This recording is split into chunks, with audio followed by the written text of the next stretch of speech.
ప్రియ దేవుని సంఘమా, ఈ చక్కని సమయములో దేవుని వాక్యమును ధ్యానిస్తూ ఆత్మీయముగా ఆశీర్వదించబడడానికి, ఆనందించడానికి దేవుడిచ్చిన ఈ చక్కని అవకాశాన్ని బట్టి ముందుగా దేవుణ్ణి స్తుతిస్తూ ఉన్నాను.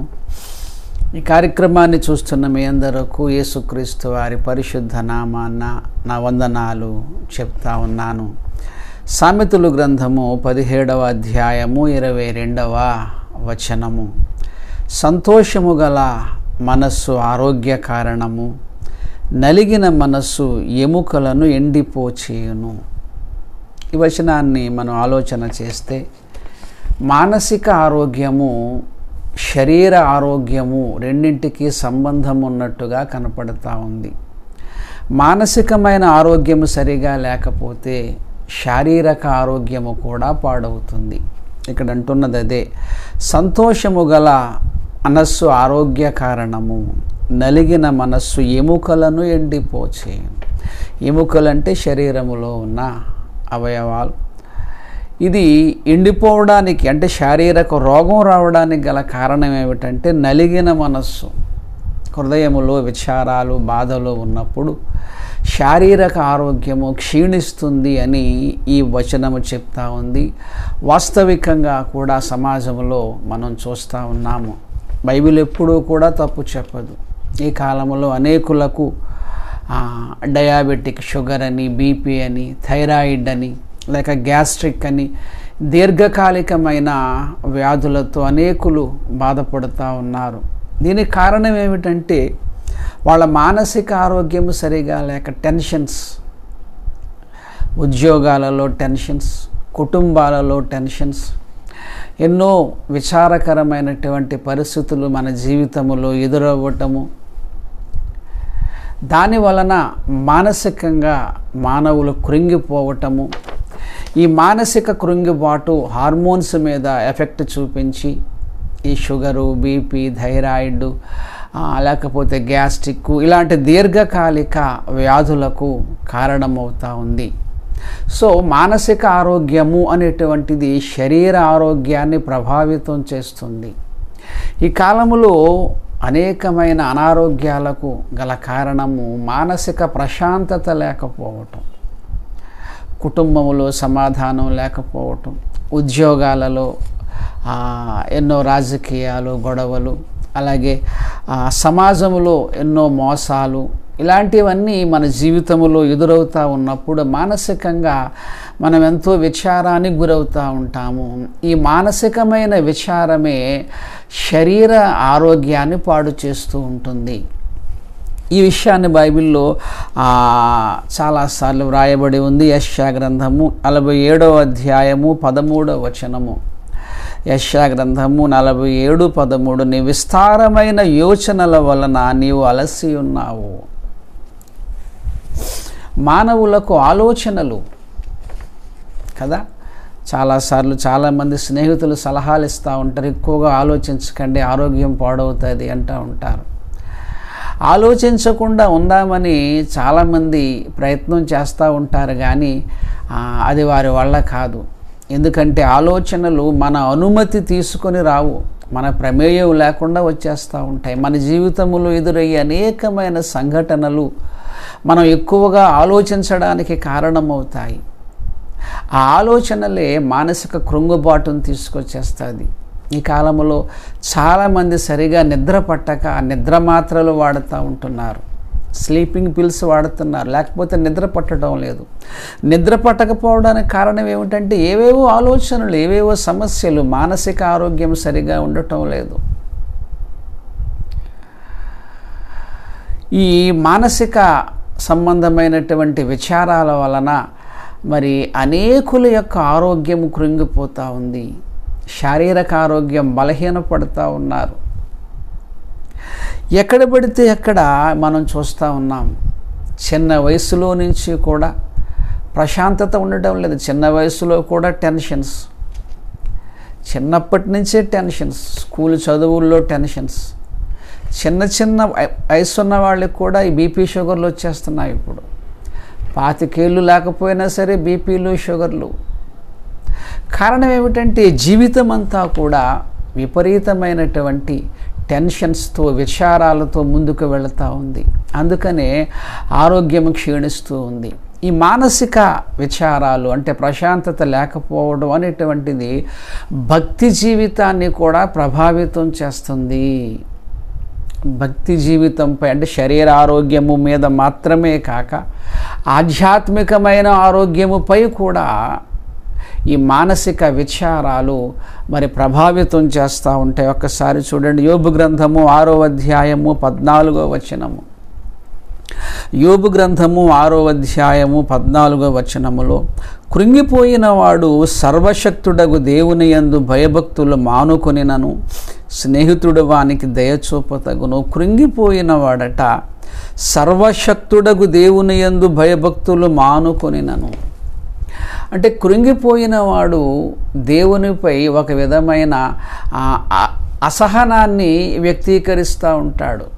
నాకు ఇన్ని బాధలు వస్తున్నప్పుడు దేవుడు ఏం చేస్తున్నాడు అని దేవునిపై అసహనాన్ని వ్యక్తీకరిస్తూ ఉంటారు. కొద్దిమంది దైవ దూషణ చేస్తూ ఉంటారు. కొద్దిమంది నాస్తికత్వంలోనికి వెళ్ళిపోతూ ఉంటారు. ఎందుకంటే వారి జీవితంలో వారికి ఎదురైనటువంటి ఈ మానసిక విచారాల వలన చాలామంది దేవునికి దూరం అవుతూ ఉంటారు. దూరమయ్యే అవకాశం ఉందని కూడా ఈ వచనం తెలియజేస్తుంది.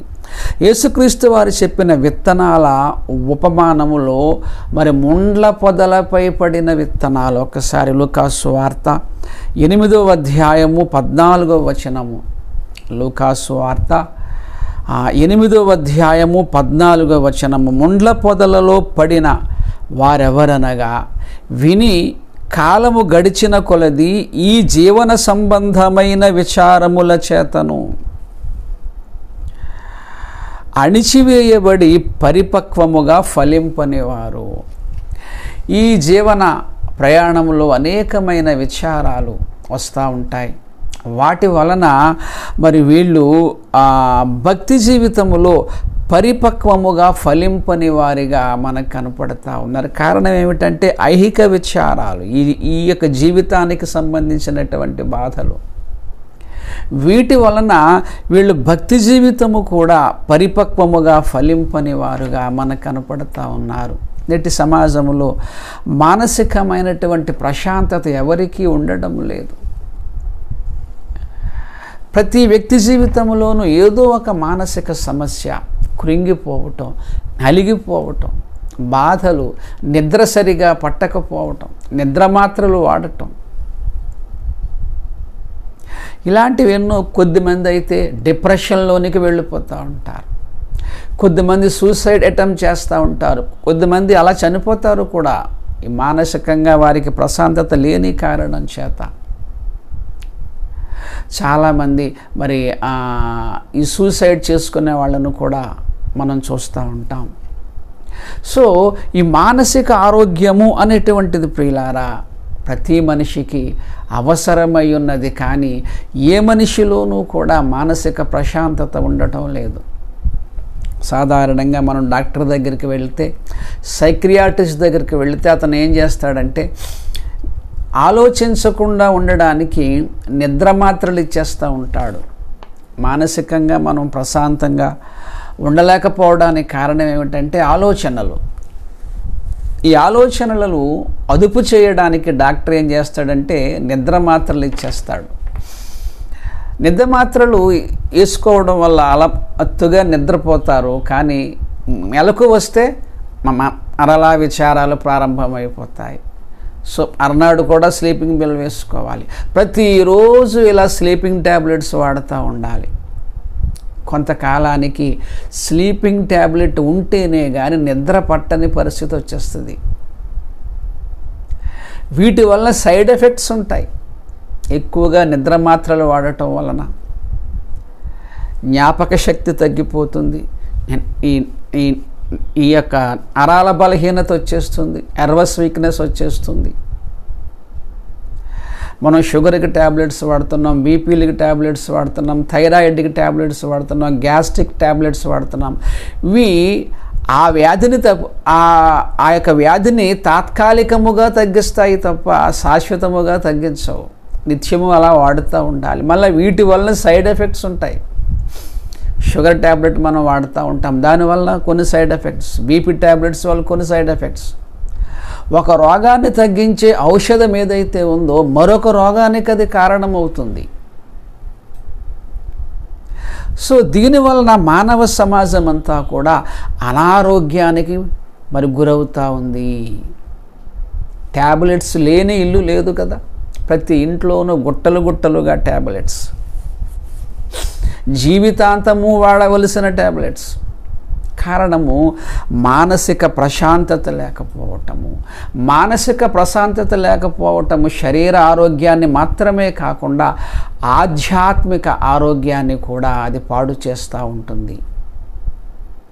ఇలాంటి పరిస్థితుల్లో మానసిక ప్రశాంతత మనకు ఎలా వస్తుంది? దీనికి పరిష్కారం ఏమిటి? ఇలా నిత్యము మనం నిద్ర మాత్రలు అలా వాడవలసిందేనా? దీర్ఘకాలికంగా మనం ఆ ఔషధాలను అలా వాడవలసిందేనా? దీనికి పరిష్కారం ఏమైనా ఉందా అనే విషయాన్ని మనం ఆలోచన చేస్తే, మరి 55వ కీర్తన 55వ కీర్తన 22వ వచనము, నీ భారము యెహోవా మీద మోపుము, నీ భారము యెహోవా మీద మోపుము, ఆయనే నిన్ను ఆదుకొనును. మనిషి అతని జీవితంలో ఎదురయ్యే ఈ సమస్యలు, విచారాలు, వీటి కొరకు దేవునిని ఆశ్రయించకుండా అతడు సొంత ప్రయత్నాలు చేస్తూ ఉన్నాడు. దానివల్ల రోగం ఇంకా పెరిగిపోతుంది. ఈరోజు మనకు నిద్ర పట్టడానికి 0.25 mg పవర్ గల ట్యాబ్లెట్ని వాడామనుకో, కొంతకాలానికి ఆ పవర్ చాలదు, ఇంకా పవర్ని పెంచుకోవాలి. 0.25, 0.5 అవ్వాలి, తర్వాత 1 అవ్వాలి, తర్వాత 2 అవ్వాలి. అలాగలా పవర్ పెంచుకుంటూ వెళ్ళిపోతుంది. షుగర్ ఉంది, స్టార్టింగ్లో తక్కువ పవర్ ఇస్తారు, తర్వాత రోజు రోజుకి అలాగ ట్యాబ్లెట్ పవర్ పెంచుకుంటూ వెళ్ళిపోవాలి. కారణం ఏమిటంటే మనిషి దేవునిపై ఆధారపడితే, ప్రభువా నా జీవితంలో ఈ సమస్య వచ్చింది, నాకు ఈ కష్టం వచ్చింది, నాకు ఈ విచారాలు, నాకు ఈ అవమానాలు, ఇవి కూడా మానసికంగా మనల్ని కృంగదీసేస్తూ ఉంటాయి. సమాజంలో మనం జీవిస్తూ ఉన్నప్పుడు ఎవరో ఒకరు ఏదో మాట అంటారు, మనలను అవమానపరచాలను, కృంగదీయాలను ఏదో ఒక మాట అన్నారనుకోండి, మన హృదయం గాయపడుతుంది. ఈ విషయాన్ని కూడా బైబిల్ చెప్పింది కదా, సామెతలు 12:18లో, కత్తిపోటు వంటి మాటలు పలుకువారు కలరు, జ్ఞానుల నాలుక ఆరోగ్యదాయకము. అంటే ఎవరైనా ఒక మాట అన్నప్పుడు ఆ మాట కత్తిపోటులాగా మన హృదయాన్ని గాయపరుస్తుంది. గాయపడిన హృదయము శరీర ఆరోగ్యముపై ప్రభావితం చూపుతుంది. ఎవరైనా ఏమన్నా అన్నారనుకోండి, మన హృదయం గాయపడింది అనుకోండి, బీపీ పెరిగిపోద్ది, షుగర్ పెరిగిపోద్ది. దానివలన ఇంకా మనం ట్యాబ్లెట్స్ పవర్ పెంచుకోవలసిన పరిస్థితి ఏర్పడిపోతుంది. సో ఇలాంటి సమస్యలు చాలా ఉన్నాయి. మానసికమైనటువంటి వ్యాధులు, ఆలోచనలు, విచారాలు, చింతలు, బెంగ, సున్నితత్వము, సెన్సిటివిటీ, ఏదైనా ఎవరైనా చిన్న మాట అంటే హృదయాన్ని మనం ఎక్కువగా గాయపడడం, రకరకాల మానసిక సమస్యలు ప్రతి మనిషి జీవితంలో ఏ ఉంటాయి. ఈ భారాలు ఏవైతే ఉన్నాయో అవి మనము దేవుని మీద మోపినప్పుడు, ప్రభువా ఈ సమస్యల నుంచి నన్ను విడిపించు తండ్రి అని మనము దేవుణ్ణి ప్రార్థించినప్పుడు ఖచ్చితముగా దేవుడు ఆ మానసిక విచారము నుంచి మనలను బయటకు తీసుకొస్తాడు. ఒకసారి ఫిలిప్పీలకు వ్రాసిన పత్రిక 4వ అధ్యాయము 6-7 వచనాలు. ఫిలిప్పీలకు వ్రాసిన పత్రిక 4వ అధ్యాయము 6-7 వచనాలు. దేనిని గూర్చియు చింతపడకుడి. దేనిని గూర్చి అంటే ఏదైనా సరే, ఎవరికైనా ఏదైనా సమస్య ఉందనుకోండి, వాళ్ళు ఎలా ఫీల్ అవుతారంటే, నాకే ఈ సమస్య ఉంది, లోకమంతా బాగానే ఉన్నారు, నాకే ఈ ప్రాబ్లం ఉందని వారు భావిస్తూ ఉంటారు. కష్టాలు అందరికీ ఉంటాయి, బాధలు, విచారాలు అందరికీ ఉంటాయి, ధనవంతులకు కూడా ఉంటాయి. చాలామంది ఏమనుకుంటారంటే ధనవంతులకు ఏ బాధ ఉండదనుకుంటారు. ఆత్మహత్యలు ఎక్కువగా చేసుకునేది ధనవంతులే. ధనవంతులకు బాధలు ఉండవనుకోవద్దు. ప్రతి వ్యక్తి జీవితంలోనూ ఏవో బాధలు, విచారాలు ఉంటాయి. దేనిని గూర్చియూ చింతపడకండి అంటున్నాడు. ప్రతి విషయములోనూ ప్రార్థనా విజ్ఞాపనలము చేత కృతజ్ఞతాపూర్వకముగా మీ విన్నపములు దేవునికి తెలియచేయుడి. కృంగుబాటులో ఉన్నప్పుడు, మానసికంగా మనం వేదనలో ఉన్నప్పుడు మనము దేవునికి మొర్ర పెట్టాలి, ప్రార్థనా సమయాన్ని పెంచేయాలి. మానసిక అనారోగ్యానికి పరిష్కారం ప్రార్థన. ఈ బాధలు ఉన్నప్పుడు మనము దేవునికి ఇంకా దగ్గరైపోతాము. మామూలుగా ఉన్న సమయం కన్నా బాధలలో ఉన్నప్పుడు మనం ఎక్కువ సమయం ప్రార్థన చేస్తాము, కన్నీటితో ప్రార్థన చేస్తాము, మోకరించి ప్రార్థన చేస్తాము. దేవునికి ఇంకా దగ్గరవ్వడానికి ఈ బాధలు అనేటువంటివి మరి మనకు ఉపయోగపడుతూ ఉంటాయి. పాజిటివ్గా మనం ఆలోచన చేస్తే దేనిని గూర్చియూ చింతింపకుడి. ఆ సమస్య ఎలాంటిదైనా, చిన్నదైనా పెద్దదైనా, చిన్నదాన్ని పెద్దదిగా భావిస్తున్నా, ఎలా ఉన్న సాధారణంగా సున్నితంగా ఉన్న వాళ్ళు చిన్న చిన్న విషయాలకు కూడా ఎక్కువగా బాధపడిపోతూ ఉంటారు. అందులో మ్యాటర్ చిన్నదే, పెద్దదేమీ కదా, దానికి ఎక్కువగా ఆలోచించేస్తూ ఉంటారు. ఏ విషయం గురించైనా మీరు చింతింపకండి, ప్రతి విషయంలోనూ ప్రార్థన విజ్ఞాపనలము చేత మరి మీ విన్నపములను దేవునికి తెలియచేయుడి అని అంటూ, అప్పుడు మీరు ప్రార్థించినప్పుడు సమస్త జ్ఞానమునకు మించిన దేవుని సమాధానము యేసుక్రీస్తు వలన మీ హృదయములకును మీ తలంపులకును కావలి ఉండును. హృదయము, తలంపులు, ఆలోచనలు దీనికి కావలి ఉంటాయి, అంటే కంట్రోల్ చేస్తాయి, మన మనస్సును అదుపు చేస్తాయి. బాధల్లో ఉన్నవాడికి ఆలోచనలు వచ్చేస్తూ ఉంటాయి. ఎంత ఆలోచించకూడదు అనుకున్నా సరే వచ్చేస్తూ ఉంటాయి. ఆలోచనలు కంట్రోల్ చేసుకోము. ఇది కళ్ళెము లేని గుర్రం అంటారు కదా.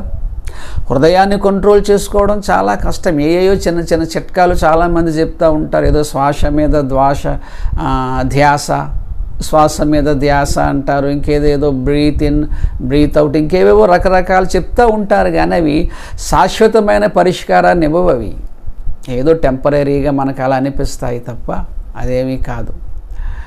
కానీ శాశ్వతమైన పరిష్కారం, మన హృదయానికి కావలి ఉండేది ఏమిటంటే ప్రార్థన. అన్ని సమస్యలకు పరిష్కారం ప్రార్థన అనే ఆయుధము మన చేతిలో పెట్టాడు దేవుడు. నన్ను ప్రార్థించండి, నేనే మీ కొరకు చింతిస్తున్నాను, మీ చింత యావత్తు నా మీద వేయండి అంటున్నాడు ఆయన. నేను మీకోసం ఆలోచిస్తున్నాను, మీరు మీ యొక్క కష్టాలు బాధలు ఏమన్నా ఉంటే నా మీద వేయండి, మీ చింతలన్నీ నా మీద వేయండి. నా మీద వేసి మీరు ఫ్రీ అయిపోండి. మీరు నా మీద వేస్తే నేనే మిమ్మల్ని ఫ్రీ చేసేస్తాను, నెమ్మది కలుగ చేస్తాను. సో మానసిక అనారోగ్యానికి ఒక కారణం, ఒక పరిష్కారం ఏమిటి అంటే ప్రార్థన. దీన్ని ఈజీగా తీసుకుంటే ఇదేనా సమాధానం అనుకుంటే అదే, కానీ ప్రాక్టికల్గా అనుభవించి చెప్తున్నాను, మీకు అనుభవపూర్వకముగా చెప్తున్నాను. ప్రార్థన ద్వారా మానసిక ప్రశాంతత, కన్నీటితో ప్రార్థన చేసిన తరువాత హృదయం ఎంత రిలాక్స్గా ఉంటుందో కాస్త అనుభవం కలిగిన వాడినే నేను. ఆ అనుభవంతో నేను మీతో చెప్తున్నాను ప్రియులారా. కష్టాలు మీకే ఉన్నాయనుకుంటున్నారా? బాధలు, విచారాలు, ఈ మనోవేదన మీకు మాత్రమే ఉన్నాయని మీరేమైనా అనుకుంటున్నారేమో. చాలామందికి ఉంటాయి, నాకు తెలిసినంత వరకు ఆల్మోస్ట్ అందరిలో ఉంటాయి. ఈ యాంత్రిక యుగంలో, ఈ టెన్షన్స్లో ప్రతి వ్యక్తి జీవితంలోనూ కూడా ఆందోళన, భయం, సున్నితత్వము, విచారము, బెంగ, ఇలాంటివన్నీ కూడా, ఆశ, నిరాశ, ఏదో అనుకుంటాం, ఏదో జరుగుతుంది, వెంటనే డిప్రెషన్లోనికి వెళ్ళిపోతాం. ప్రతి వ్యక్తి జీవితంలో కూడా ఈ మానసిక ఆందోళనలు, విచారాలు ఉంటాయి. వీటన్నిటికీ పరిష్కారం ఏమిటంటే ప్రార్థన. మన కష్టాలు, బాధలన్నీ మనము కన్నీటితో దేవునికి విన్నపిస్తే, మీ విన్నపాలను దేవునికి తెలియచేయండి. అప్పుడు సమస్త జ్ఞానమునకు మించిన దేవుని సమాధానం అంటే ఒక విధమైన ప్రశాంతత. సమాధానము యేసుక్రీస్తు వలన మీ హృదయములకును మీ తలంపులకును కావలియుండును. మిత్రులారా, మానసిక అనారోగ్యానికి పరిష్కారం ప్రార్థన. ఇంకొకటి కూడా మనకు కనపడతా ఉంది. 42వ కీర్తన 5వ వచనము. 42వ కీర్తన 5వ వచనము. నా ప్రాణమా నీవు ఎలా కృంగి ఉన్నావు, నా ప్రాణమా నీవు ఎలా కృంగి ఉన్నావు, నాలో నీవేళ తొందరపడుచున్నావు. దేవుని యందు నిరీక్షణ ఉంచుము, ఆయనే నా రక్షణకర్త అనియు నా దేవుడనియు చెప్పుకొనొచ్చు. ఇంకను నేను ఆయనను స్తుతించెదను, ఇంకను ఆయనను స్తుతించెదను. నా ప్రాణమా నువ్వెందుకు కృంగిపోతున్నావు, నువ్వెందుకు కృంగిపోతున్నావు, నీవేళ తొందరపడుచున్నావు అంటే సమస్యకు వెంటనే పరిష్కారం రావాలని కోరుకుంటున్నావా? నువ్వెందుకు తొందరపడిపోతున్నావు? కష్టాలు వస్తాయి, అది ఎప్పుడు తీయాలో దేవుడు తీస్తాడు. ఆయన అనుమతి లేకుండా ఏది జరగదు. నీవేళ తొందరపడుచున్నావు అని అంటూ ఇక్కడ చక్కని మాట, నిరీక్షణ ఉంచు. బాధలలో ఉన్నవారు, విచారాలలో ఉన్నవారు, కృంగిపోయినవారు, నలిగిపోయినవారు, రోధించేవారు, ఇలాంటి వారు నిరీక్షించండి, నిరీక్షించండి. ఆయన మిమ్మల్ని విడిపించే ఒక దినమంటూ ఉన్నది. అప్పటి వరకు ప్రార్థించండి. అలాగే ఇంకొక మాట చూడండి, ఆయనే నా రక్షణకర్త అనియు నా దేవుడనియు చెప్పుకొనొచ్చు. ఇంకను నేను ఆయనను స్తుతించెదను. దేవునికి మహిమ కలుగునుగాక. కృంగి ఉన్నప్పుడు స్తుతించెదను, కృంగుబాటులో ఉన్నప్పుడు, విచారములో ఉన్నప్పుడు ప్రార్థించాలి, స్తుతించాలి. యోబు భక్తుని జీవితంలో ఎంత పెద్ద కష్టం, శారీరక శ్రమలు, మానసిక వేదన, అనారోగ్యాలన్నీ కూడా వచ్చాయి ఆయనకి. తన బిడ్డలు చనిపోయినప్పుడు మానసికంగా ఎంత కృంగిపోతాం, ఎంత బాధ. మనం కనుక్కున్న బిడ్డలు మన కళ్ళ ముందు చనిపోయినప్పుడు ఎంత కృంగిపోతాం.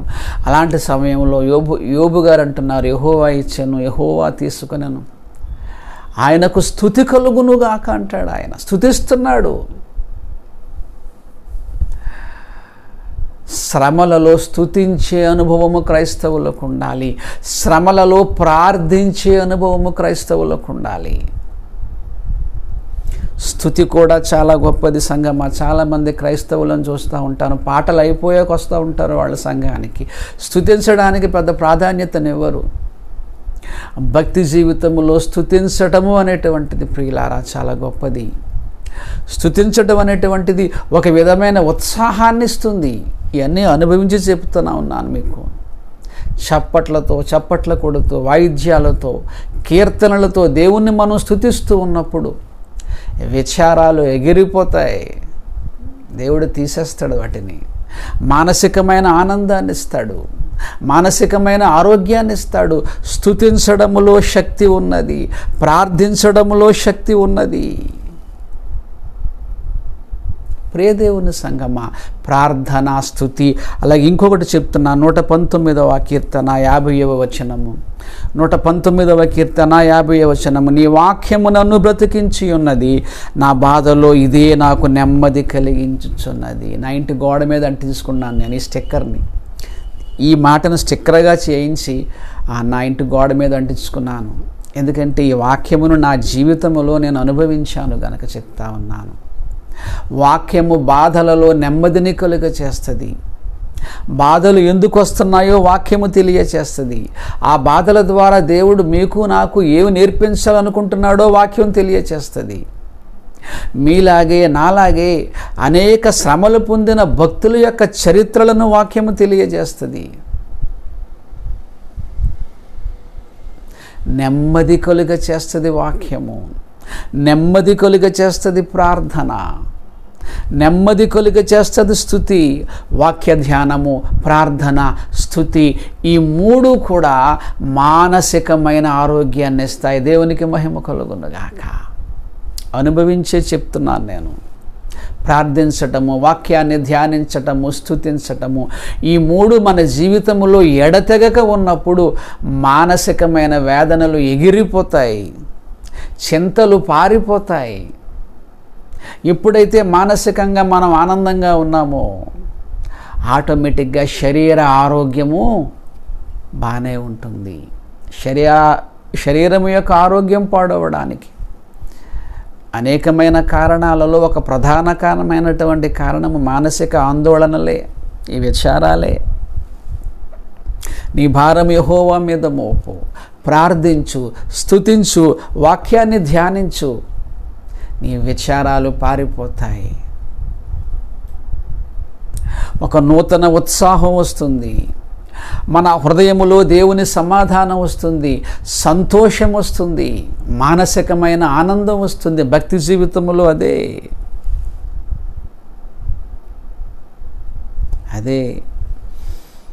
కాబట్టి ప్రియులారా, మన భారము యెహోవా మీద మోపుదాం. మంచి మాట.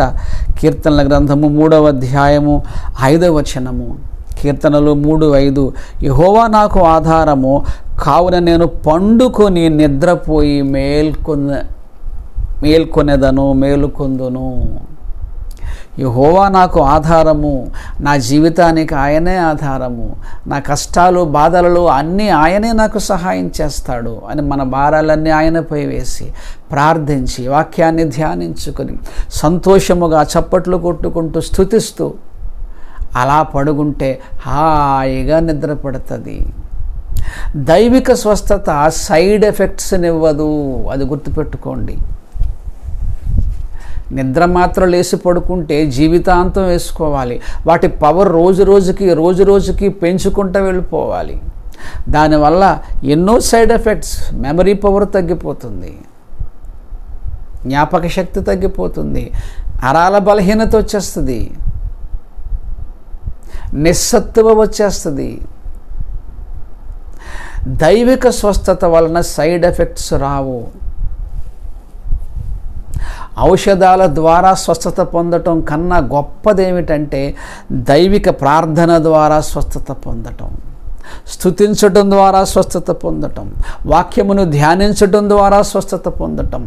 దైవిక స్వస్థత అనేటువంటిది సైడ్ ఎఫెక్ట్స్ ఇవ్వదు. పెయిన్ కిల్లర్స్ వేసుకున్నాం అనుకోండి, కిడ్నీ డ్యామేజ్ అవుతుంది. యాంటీబయాటిక్స్ వాడామనుకోండి, ఎవరు డ్యామేజ్ అవుతుంది. ఒక జబ్బును తగ్గించే ఔషధము మరొక జబ్బుకు కారణమవుతుంది.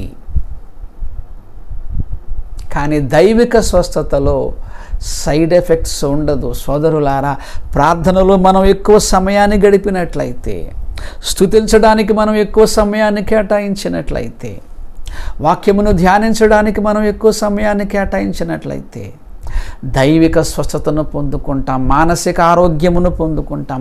ఈ మానసిక ఆరోగ్యమే శరీర ఆరోగ్యాన్ని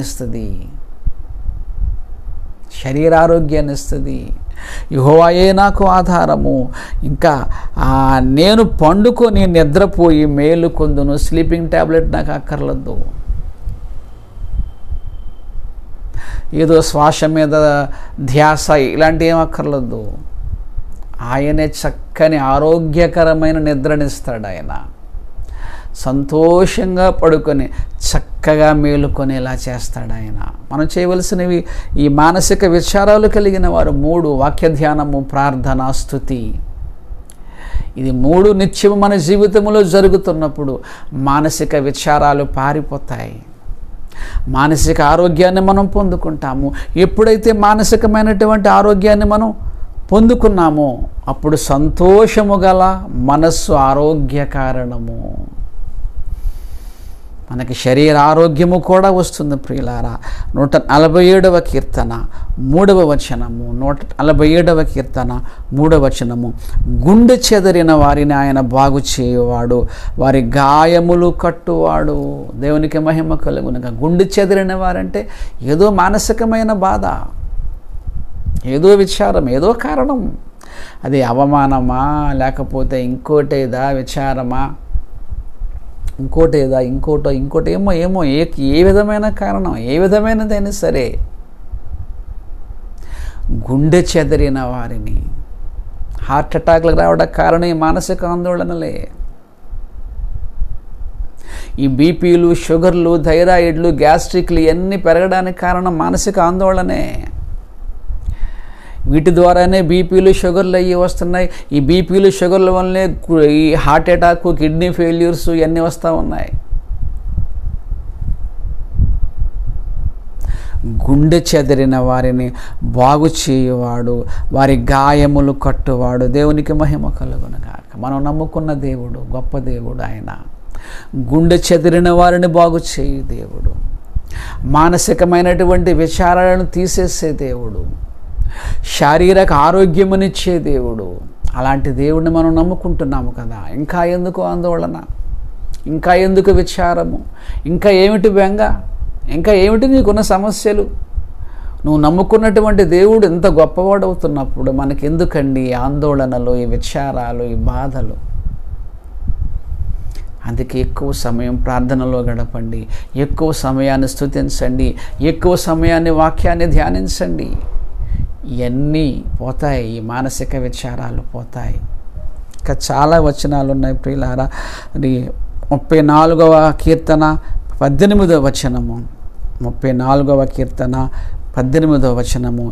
విరిగిన హృదయము గల వారికి యెహోవా ఆసన్నుడు, నలిగిన మనస్సు గల వారిని ఆయన రక్షించును. ఒక వాగ్దానములా లేదు, ఇది వాగ్దానమే. ఇది నువ్వు యెహోవాని ఆశ్రయిస్తే విరిగిన హృదయము గల వారికి యెహోవా ఆసన్నుడు, నలిగిన మనస్సు గల వారిని ఆయన రక్షించును. ఎన్నో వచనాలు ఒక భరోసానిస్తున్నాయి దేవుని మాటలు. సోదరిమణులారా, మీరు టెన్షన్స్లో ఉన్నారా? లేదా ఏదైనా విచారములో ఉన్నారా? ఏదైనా బెంగ మిమ్మల్ని ఆవరిస్తూ ఉందా? లేకపోతే సున్నితత్వముతో చిన్న చిన్న విషయాలకు కూడా ఎక్కువగా మీరు బాధపడిపోతూ ఉన్నారా? నిద్ర సరిగా పట్టడం లేదా? బీపీలు, ఈ షుగర్లు ఇవన్నీ కంట్రోల్లో ఉండడం లేదా? ఇదిగో దేవుని వాక్యం సెలవిస్తుంది. ప్రార్థించండి, స్తుతించండి, వాక్యమును ధ్యానించండి, దైవిక స్వస్థతను పొందుకుందాం. క్రైస్తవులమైనటువంటి మనము దైవిక స్వస్థతను పొందుకునే అనుభవం మనం కలిగి ఉండాలి. మనుషుల మీద మనం ఆధారపడడం కన్నా దేవుని మీద మనం ఆధారపడాలి. ఇంకా చూడండి 4వ కీర్తన 7:8. 4వ కీర్తన 7:8. వారి ధాన్య ద్రాక్షారసములు విస్తరించిన నాటి సంతోషము కంటే అధికమైన సంతోషము నీవు నా హృదయములో పుట్టించితివి. యెహోవా, నెమ్మదితో పండుకొని నిద్రపోవుతును. నేను ఒంటరిగా ఉండినను నీవే నన్ను సురక్షితముగా నివసింపచేయుదువు. లోన్లీనెస్ కూడా ఒక మానసిక ఆందోళన. ఒంటరితనం అనేక రకాలుగా ఉంటుంది. ఎవరూ లేకుండా ఒక్కరే ఇంట్లో ఉన్నారనుకోండి, అది ఒక విధమైన ఒంటరితనము. అందరూ ఉన్నా సరే ఒకరితో ఒకరు పడకపోవటం వలన ఒంటరితనం. ఈ కాలంలో ఇదే ఎక్కువ. ఇంటి నిండా జనమే, ఊరి నిండా జనమే, కానీ అందరూ ఒంటరిగా జీవిస్తున్నారు. ఎందుకంటే ఒకరికి ఒకరు సరైన సమాధానం లేదు. ఇక్కడంటా ఉన్నాడు, మరి ఒంటరిగా ఉండినను నీవే నన్ను సురక్షితముగా నివసింపచేయుదువు. యెహోవా, నెమ్మదితో పండుకొని నిద్రపోవద్దు. నీ కాలంలో నిద్రలేమి, ప్రశాంతత లేకపోవడం వల్ల నిద్ర పట్టడం లేదు. ప్రతి ఇంట్లోనూ స్లీపింగ్ ట్యాబ్లెట్స్ వాడుతూ ఉన్నారు. కానీ దేవుని వాక్యము చెప్తా ఉంది, నేనే మీకు మంచి నిద్రనిస్తాను, ప్రశాంతతనిస్తాను, విచారాలు తీసేస్తాను, నెమ్మదిని కలుగ చేస్తాను. 94వ కీర్తన 19వ వచనము. నా అంతరంగముందు విచారములు హెచ్చగా. ఎన్ని వచనాలు! నా అంతరంగముందు విచారములు హెచ్చగా నీ గొప్ప ఆదరణ నా ప్రాణమునకు నెమ్మది కలుగ చేయుచున్నది. దేవునికి మహిమ కలుగునగాక. హల్లెలూయా. సోదరిమణులారా, వాక్యం ఇస్తున్న భరోసాను చూస్తూ ఉన్నారా? మన ఆందోళనలు, మన విచారాలు, మనకున్నటువంటి మానసిక అనారోగ్యాలు ఇవన్నీ కూడా ప్రార్థన ద్వారా, స్తుతించడము ద్వారా, వాక్య ధ్యానము ద్వారా మనము పోగొట్టుకోగలం. మరి దేవుడు చక్కని మార్గాన్ని చూపించినప్పుడు, అనేకమైన వాగ్దానాలు ఆయన వాక్యము ద్వారా మనకు తెలియచేసినప్పుడు, నెమ్మదిని అనగా ప్రశాంతత నేను మీకు ఇస్తానని ఆయన వాక్యం సెలవిస్తున్నప్పుడు మరి ఇంకెందుకు ఆలస్యం? ప్రార్థించండి, స్తుతించండి, వాక్యమును ధ్యానించండి, మానసికమైనటువంటి ఆరోగ్యాన్ని పొందుకోండి, సంతోషంగా ఉండండి. ఆటోమేటిక్గా శరీర ఆరోగ్యము కూడా కంట్రోల్లోకి వచ్చేస్తుంది, బాగుంటుంది. సంతోషముగా జీవిద్దాం, వాక్యమును ధ్యానిద్దాం, ఆత్మ సంబంధమైన ఆనందాన్ని మనం అనుభవిద్దాం. ఈ మానసిక రోగాలను తరిమి కొడదాం. మానసిక, శారీరక, ఆధ్యాత్మిక ఆరోగ్యముతో భూమి మీద సంతోషముగా జీవిద్దాం. పరిశుద్ధాత్మ దేవుడు అందుకు సహాయము చేయునుగాక. ప్రార్థన చేసుకుందాం. ప్రేమ కలిగిన తండ్రి, గుండె చెదిరిన వారిని బాగు చేయు దేవుడా, నీకు స్తుతులు దేవా, స్తోత్రములు తండ్రి. నెమ్మది కలుగు చేయు దేవుడా, మీకు స్తుతులు తండ్రి, స్తోత్రములు ప్రభువా. నీ వాక్యం మాకెంతో భరోసానిస్తుంది. ఈ యాంత్రిక ప్రపంచములో, ఈ భయంకరమైన లోకములో శాంతి లేక, సమాధానము లేక, నెమ్మది లేక, ప్రశాంతత లేక, మానసిక ఆరోగ్యాన్ని పాడు చేసుకుంటూ, శారీరక ఆరోగ్యాన్ని పాడు చేసుకుంటూ, ఆధ్యాత్మిక జీవిత ఆరోగ్యాన్ని పాడు చేసుకుంటూ మానవులు ఎంతో బాధపడుతూ ఉన్నారు తండ్రి. ఇలాంటి పరిస్థితుల్లో ప్రభువా, నిన్ను ప్రార్థించటం ద్వారా, నిన్ను స్తుతించటం ద్వారా, నీవిచ్చిన వాక్యాన్ని ధ్యానించటం ద్వారా మానసికమైన ఆరోగ్యాన్ని మేము పొందుకోగలమని, మానసికమైన ఆరోగ్యము ద్వారా శారీరక ఆరోగ్యమును కూడా మేము పొందుకోగలమని నీ వాక్యము భరోసా ఇస్తుంది ప్రభువా. నాయనా ప్రభువా, నీ వాక్యం ఇంత భరోసా ఇస్తున్నప్పుడు తండ్రి, ఏ విధమైన విచారం మమ్మల్ని ఏలుబడి చేయకుండా ప్రతి విధమైనటువంటి ఈ మానసిక ఆందోళనను తీసివేసి మమ్మను బలపరిచి మానసిక, శారీరక, ఆధ్యాత్మిక ఆరోగ్యాన్ని ఇచ్చి ఆ పరలోకానికి రావాలనుకునే ప్రయాణములో మీరు మాకు సహాయము చేయమని యేసువారి పరిశుద్ధ నామముని ప్రార్థన అడిగి వేడుకొనుచున్నాము తండ్రి. ఆమేన్. తండ్రి అయిన దేవుని ప్రేమయు, కుమారుడైన యేసుక్రీస్తు వారి కృపయు, పరిశుద్ధాత్మదేవుని అన్యోన్య సహవాసం ఇప్పుడు ఎల్లప్పుడూ సదాకాలం మనందరిపై తోడైండునుగాక. ఆమేన్. వందనాలండి.